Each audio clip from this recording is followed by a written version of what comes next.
Hey, what's going on, guys? So we're back after a week off, and we're in Arlington, and I'm excited. I think this 2 week break will bode well for people like Chase Sexton, Hayden Deegan, and Eli Tomac. I'm excited for this 250 class. I'm interested to see how Austin Forkner would do with a little bit more pace around him. With a lot of those top guys going out in that first turn, I'm interested to see how he handles them all being up front. He's got speed. We know this when he went on to dominate that 1 year before he tore his ACL in a practice crash. But hopefully he can show speed and maybe handle these guys. But at the same time, with the time off that he's had over these past few years, I wouldn't be surprised if some of these guys are just a little bit better. Don't want to discredit him though, because we know what he's capable of, and he was really like a sensation until he had all these injuries. But it'll be interesting to see how he does with more top guys around him. And then we have Max Ansty, who's had a great ride in the first round, and he did this last year. He had some good first couple round rides, and then he kind of slowly tapered off a little bit. But I'm excited to see how he does in round two. He showed a lot of speed, worked his way up into second, and it'd be interesting to see how he does in the dry with a start. Because there's one win came from the mud, but I think that maybe if he gets a good start inside the top three, he could probably push for the win. We've heard he's got a lot of speed, so it must be interesting to see if he could get some race winning speed and get out front and pull away. And then I'm expecting big rebounds from Hayden Deegan, Tom Vial, and McAdoo, specifically Hayden Deegan. I think he's had a couple extra weekends to rest his wrist and get back to 100%. And I think that he's going to show that. I think he's been working hard and he's ready to step up and win his first main event in a Supercross series. And I think that he could very well do so. I think it's obviously dependent on the start, but I think he's going to push it a little bit and he's going to show that he is capable of winning main events come tomorrow night. And then Vial and McAdoo, I know Vial wants to hurry up and start getting into championship contention. He doesn't want to waste too much time, and this is his second year in the class, so I think he has something to prove, and he wants to prove that he can fight for a championship. So I'm expecting to see him push a little bit harder and see kind of how good he can do when he starts up front. And then Cameron McAdoo, who's had he showed speed in his heat race, but unfortunately he had his balls come out and had to ride around like that for a little bit. And he kind of just, he showed heart and grit, and that's how Cameron rides hard, so hard. It gets him in trouble sometimes, but I think he can finish at least on the podium, if not top five. I'd just be interested to see if he had that speed they had that 1 year when he was pushing Justin Cooper. And he had a lot of confidence then. I think if he could get a little bit of confidence, he'll show a lot more speed.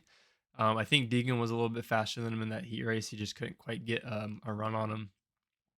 But it'll be interesting to see how well he does as well come Saturday night. And then I don't count out rise from guys like Seth Haymaker, Pierce Brown, Jalik Swoll, or Chance Hymas. Chance Hymas actually had the fastest lap in the main event in Detroit. However, you got to have consistency and speed to win.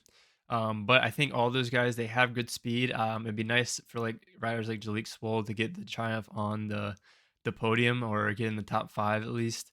Because there are other riders, Evan Ferry, and he's a rookie. Who's going to ride well. Unfortunately, he got smashed in the first turn and is banged up a little bit from that. But I think that he'll hit his laps and kind of gain some time. But I think that Triumph could use a top five. I think that bike's good enough to do it. It's just rider selection. You need the rider to be able to get inside the top five or win races. And I think Ken Roxon is a perfect example of that. But we'll see how they do. It's also hard to gauge the speed that everybody has coming from the first round when everyone went down the first turn. I'll be interested to see who really has the speed as the track deteriorates with more riders in there because the main event, it can get a little rough sometimes with the track kind of breaking down. So be interested to see how it happens when all riders are up in the top 10 and really fighting for it. But I'm excited to see it. I think I'm pulling for Hayden Deegan to come out and win this. I think he's got a chip on his shoulder, especially with that crash, and I think he's going to show some speed. Also, shout out Dax Bennick. He could show some speed and get another podium as well. But I think Dax fifth is probably a good spot for him to aim for because he does have a lot more guys that he's going to have to fight with. Now, in the 450 class, the big question is, who is going to beat Jett? I don't know if anybody can beat Jett straight up right now. I think Ken Roxon's the best bet. However, it obviously depends on start. That's why they call it start cross and not supercross. Just kidding. Obviously Supercross, but I think that if Jett starts inside the top 5, he wins. I do believe that. I think if he starts outside the top 5, depending who's in first, I don't think he can win it.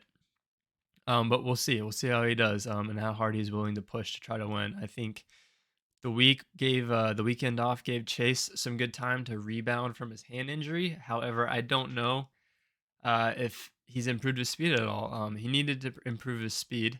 His bike settings are just a little bit off. His speed is just not quite there. I don't think he's as fast as he was last year, and that's obviously because he changed teams. And he's trying to get used to the bike in a race situation because the race pace is usually a little bit more than the practice, which changes the bike a little bit. But I'm interested to see how Chase will do with his hand. He needs to have a good ride. Really, probably not lose any more points to Jett is the big thing.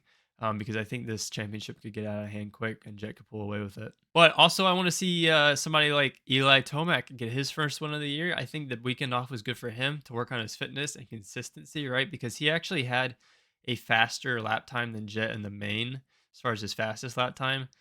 Granted, Jett was coming through the pack a little bit, but Eli just consistently wasn't able to hold that pace, where Jett was be able to hold that pace a little bit better, which is why he caught him. So I'm expected to seeing a little bit more out of Eli, and I wouldn't be surprised if he tries to go out and win this. Hopefully he can maintain his fitness and not get as much arm pump, but we'll see what happens when the gate drops. And I don't want to count out people like Cooper Webb who could win. He showed speed, and I think he just had a bad race in Arizona. AP, bad race in Arizona. I think he could have won that race if he didn't tuck the front going after Roxon, but I think he could win as well, depending on the start. And then Jason Anderson, who's showed incredible speed lately. I think if he gets the whole shot, I wouldn't be surprised if he checks out and wins, kind of like he did in that last race at Anaheim too. There's so many guys out there that could win it. I really want to see Ken, honestly. I want to see Ken go back to back. I think that would be incredible. And I think his confidence would go through the roof and he'd be able to fight. And I think he would be able to fight off Jett if he had to, if he goes back to back. Just the confidence boost that he'll get will be just enormous. But there's so many guys in this 450 class, and they're all staying healthy, and that's the big thing. There's a lot of times you start getting the pack thins out a little bit. I know AC, he's dealing with his hand injury. Hopefully, he'll be back for Daytona.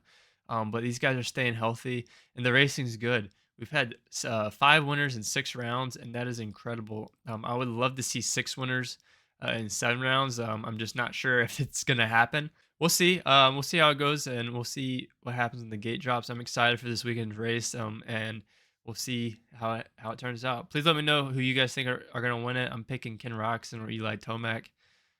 Those are my two. But let me know what you guys think in the comments below, and I'll catch you guys in the next one. Peace.